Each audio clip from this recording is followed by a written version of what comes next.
Chris, last hole we were talking about the Humboldt Broncos bus crash and how your son tragically passed away in it. There could be a lot of other parents that are going through something similar that you went through this time last year. What message would you want to give to them on how to get through the first year? Oh, there's no easy way. I quickly learned that the hole that was left behind when we lost Jackson is always going to be there.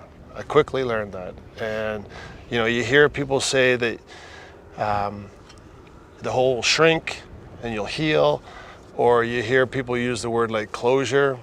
For my wife Andrea and I, those don't apply, and I don't think they apply to a lot of people. There is never going to be closure, and the hole doesn't shrink. So you got this hole, and I say the hole is going to be this size forever, and I just have to build up some strength around it so that you can get by and get through the days. And by building up strength, you rely on other people. You really have to rely on other people, and see your counselors. We've gone to mediums. It makes my wife and I feel better. But counseling, friends, family, lean on them, and no question you're a different person. But that doesn't mean you're a worse person. You could be a better person, and I know that there's been a lot of positive things that have come from this. So as far as advice goes, I don't really have any advice. I hope nobody ever has to do it, but it does happen, and just lean on people because they're there for you, the good people. I love what you said about building up strength around the hole, and I wanted to ask you about your other two kids, Brett and Taylor, and the impact that they've had on you through this process, and also how they have adjusted as well. Well, one thing we've found with Brett and Taylor and Andrea and myself is we all lost the same thing. Well, two of us lost a son, two of us lost a sibling, and we're all going through this grieving journey, and we're all in different places in this journey. Like one day I'm angry, Andrea's sad, Brett doesn't want to talk about it, and Taylor's trying to stay busy. Like just everything, right? And then the next day it all changes. And so for us, we have to respect where the other person is on that day. And if somebody's a little bit snappy and they want to fight, or they're short, just try to appreciate that maybe today's their kind of angry day.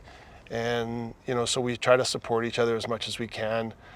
We've definitely become a lot more clingy, whereas we took family for granted maybe in the past a little bit. We're like, oh, I don't have time for my stupid brothers or whatever. Taylor might want to spend more time with us. We go out of our way to make more family events because we all got a real tough lesson in life, and you think, why weren't we like that before? But we've bonded together. Taylor and Brett are doing a great job. They still have their days, just like Andrea and I do, but they're doing a great job, and we're still a good, strong family supporting each other. There's no doubt that you and Andrea raised a great kid, and there's so many stories that came out about Jackson after the fact, and it just spoke to his character and to yours as well. How proud does that make you as a parent to know that you did raise such a great son, and even though he had a shortened life, it was well lived? Very proud. We're extremely happy to talk about Jackson anytime we get a chance, like we are today, and to hear people say positive things about him makes us very proud. He was a very fun-loving, easygoing, flexible type of kid. He really, he would make you feel like, well, let's go do what you want to do, and he'd make you feel like, let's go do what you want to do, and he's just easygoing that way. And so he was never a big stand-up leadership guy in the dressing room. He was a little bit of a clown, but he just kind of was real flexible, and he made everybody feel good.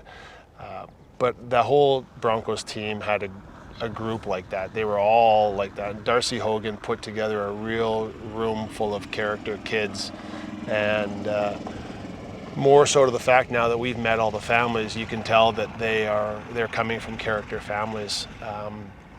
So when we get together, they're just the nicest bunch of people, and the kids were amazing, and we're cheering every day for the 13 survivors as much as we can.